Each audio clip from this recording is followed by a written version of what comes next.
Hi. So today's video is going to be a little bit different. It's more of a commentary. I hope you enjoy. Also, if my voice sounds weird in this video, please ignore it. I am ill. Enjoy. Now, I'm not a gamer in any means, except from like Roblox. Then I am a gamer. I am an avid gamer. The only experience of proper gaming I've really had though was when I had like an Xbox 360 when I was like 7, and I used to play Call of Duty on there. Mum banned us off of Call of Duty. I was like 7. Please tell me if any of you guys have also played this game. I'm pretty sure it's a frog and it'll be crossing a lake. So among YouTube, I found out about this game called The Walking Dead. And also Outlasters, but I'm terrified of that, and the only memory I have is hiding under my mum's covers and wanting to shit myself. The Walking Dead for many is such a unique experience. So personally, I never played the game, but since the first time I watched it, I watched the gameplay from Joe Zug. Ever since I watched it though, I have been obsessed. Almost more obsessed than I am with Titanic. I always revisit The Walking Dead, and each time I do, it reminds me of how much I take for granted. One day, things have got to get back to normal. That's good. I hope it's soon. April of 2012, Telltale releases a game called The Walking Dead. It's automatically so much more popular than it would have been because of the TV show. This game was already successful. In my opinion, the main morals of the game is about family and not taking things for granted. Why do I think this game enticed me more than any other game? Also, the little clam ponytails. So I won't go through the whole series with you guys because I'm guessing you already know the story if you clicked on the video, as the thumbnail is Lee. The game starts with us as Lee, and we're in a police car on our way to prison because we are going in for murder. Lee is a character that before the apocalypse literally lost everything. He has nothing to lose. He's now in the middle of a highway with a cuffs, which is very important. And we all know he goes into a house where he meets a little girl named Clementine. I love her as a character because she's one of the less annoying game characters that are children. Oh my god. Duck, because I don't want to talk about Duck too much because it's going to be a heated discussion. So we have similarities between these two because without knowing, Clem also lost everything. Her caretaker was now a zombie in the house. Her parents were on holiday and they are also dead and turned into zombies. She has nothing. And she doesn't even know it yet. She's basically fending for herself until she has no resources to fend for herself, and then she would eventually die. But to be honest, I think that's what compelled me so much. Like Clem being a child, which usually means innocence. Clem had nothing. Lee did wrong, has nothing, and they come together and they are strangers. But to each other, they're just Lee and Clem, you know? It's crazy how without the apocalypse, none of this would have happened. If the walkers didn't start, Clem would be back with her parents and Lee would be in prison.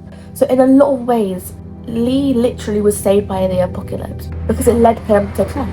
For Clem, it kind of teaches her as a child not to take things for granted, not to take people that she knows for granted or family she knows for granted. Just don't take her life for granted because it's very scarce. And for Lee, the apocalypse shows him a goal. And that goal is Clem, to teach her things and give her the advice before, Also, although Lee's a murderer, I never really was against him. Be it the dead walkers that are trying to attack me right now, or the fact that he's just still a good guy. I think in a very extreme way, it shows you that just because you've done bad doesn't mean you're a bad person. But the game brings on characters that we all come to know and love, except for Duck, like I said, Duck. These characters, although, other than Duck, become an asset to the group, and they all kind of bounce off of each other, which I think makes them bond even better. And with them being an asset to the group, most of them do end up dying or going off somewhere else. Making Lee and Clem stay together throughout all of this and be basically the last two standing that stayed together, I think it's great. It brings this common reality of death. Death is completely inevitable. No one can stop death. The most you can do to live on is pass the torch over to someone like your child. Life is going to end and you cannot stop that. And it shows that no matter how young or old you are, death is inevitable. You will die one day, including Lee. Don't be afraid.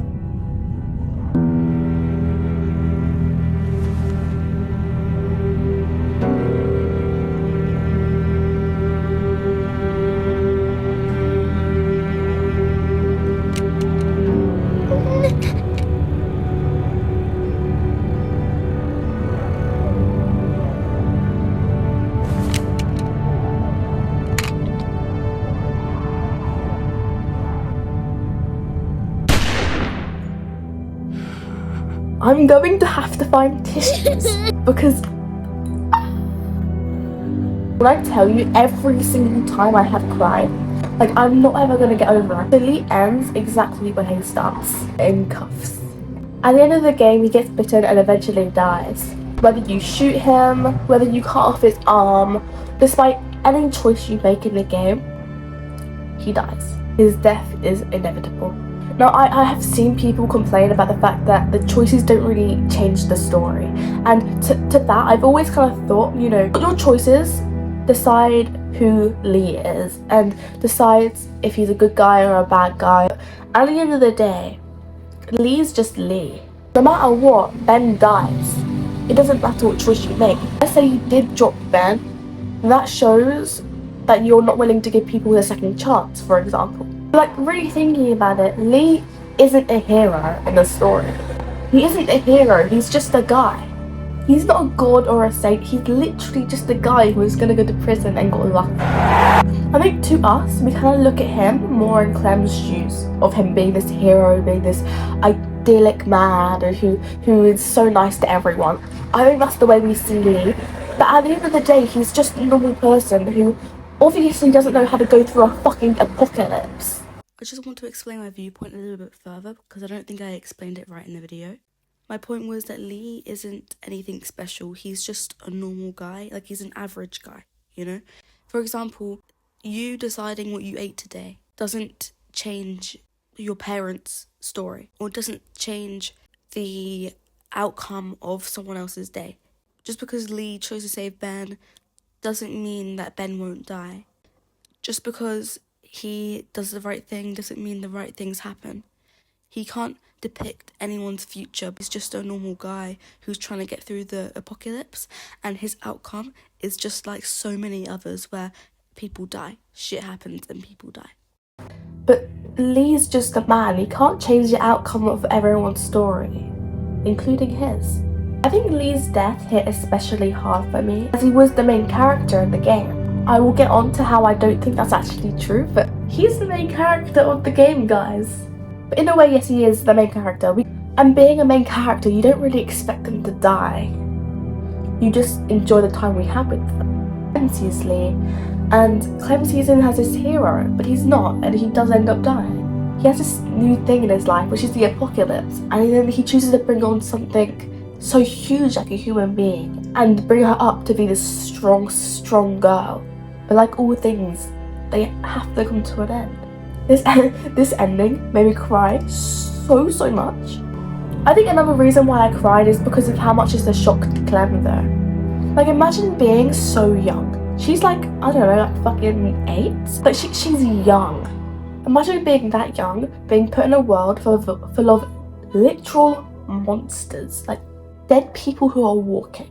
Going on this journey with this person that you've grown very fond of, finding out your parents are dead because of this apocalypse, and then that other parental figure that you gained, you find out he's been bitten and you have to shoot him so he doesn't turn into a walker. This innocence that she did have was over when Lee died. He was kind of passing on the torch. He taught her everything she needs to know about survival, how to use a gun, to keep the hair short. But in the end, he had nothing else to teach her. What does he have to give to the world?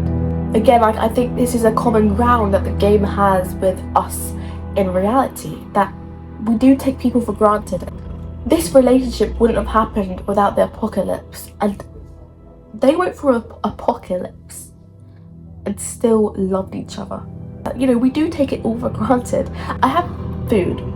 I have money right now to go and get some food if I wanted to. I have that. I think it kind of like there's a really big moral and like common ground with the game and with reality, which includes not taking life for granted. And I think as it is an apocalypse game, I think it really just shows how much we take for granted and how little we need for love and survival. What really breaks my heart is that the scene where Lee dies, you can hear Lee's voice actor, Dave Fennoy, I hope I didn't get that wrong. You can hear him have a little cry at the end where the gun is shot. Breaks my heart. When I learned about that, I think I was pained more than fucking Clem was. I am gonna briefly talk about how I think Clem is the main character, not Lee though. We get to see Lee and we get to make up his choices, but really the story is about Clem. The story ends and starts with Clem in a way. We get to watch his little girl turn into this strong person, whereas Lee already knew all his survival skills. He killed someone, he's capable of surviving a few months into an apocalypse, you know what I mean? So in many ways, I do think Clem was more of the main character as Lee. I just wanted to explain myself a little bit again, because I'm horrible at explaining things clearly. I think I explained this okay, compared to the last voiceover I had to do. But like I said, the whole game as a whole starts and ends with Clem. And at the end, you see AJ put her hat down, and it's an end of an era, an end of a story. We saw how weak she was at the beginning and how strong she was at the end, and then she finally found something that was as close to home as Lee was. She gives the hat to AJ, symbolising that she's passing over the torch, just as Lee did. I think also putting down the hat symbolises the end of her story. We're letting her rest. We're letting her story go on without us. It's the end of the story. Which is why I think she was the main character. The story, The Walking Dead, was about Clem. She's that bitch, okay? But in conclusion, I'm not a person who can really talk about much. I am 16. What the fuck do I know about life? Genuinely, I can barely get through a day without thinking about ways I could jump out the window, you know? But truly, I have loved The Walking Dead for a long, long time. The game was like 4 years old when That's odd. The game was like 4 years old when I played it for the first time. Whether it's the family part of the game and the connection that people have with each other, or the survival instincts that intrigues me, I really, really love the game. I truly think the reason the game sticks for so many people is because of the sense of love in such a dire time of everyone's lives. I think genuinely it could speak to anyone. Parents can learn from it, thinking about how, you know, you kind of do need to teach your kid about the world, despite the fact it's a terrible place, basically. And you have to protect their innocence whilst teaching them about it. And it can teach teens, such as myself, who may feel so isolated in the world, telling them that there will be people for you. Or it could just teach, you know, adults who should know you need to be headstrong in this world and love yourself and love the people who are around you and there for you. But I think for everyone, even in the slightest possible way, just us above all else, to not take life for granted. You see what I did there? Okay, gotta go. Talk to you later. Hey, that's not any way to say bye to your mother. Honey, you still there? Thank you for watching my analysis on The Walking Dead. I think a lot of people focus on the gameplay more than the story it brings out. So I was just like, oh, I'll do it myself then, bitch. I do thank you all for watching the video. Please like and subscribe and follow my socials. They are all follow.iow. Here's a post that I've recently posted. You like what you see? So do I. I think the next video, however, will be a vlog because I have not done one of those and I kind of miss it. As this is a new channel, I'm just trying to find kind of a niche and place I feel comfortable in to carry on doing, and also to see what other people like, how the audience likes it. I hope you have enjoyed. Like I said, follow my socials. And I don't know, I'll see you around.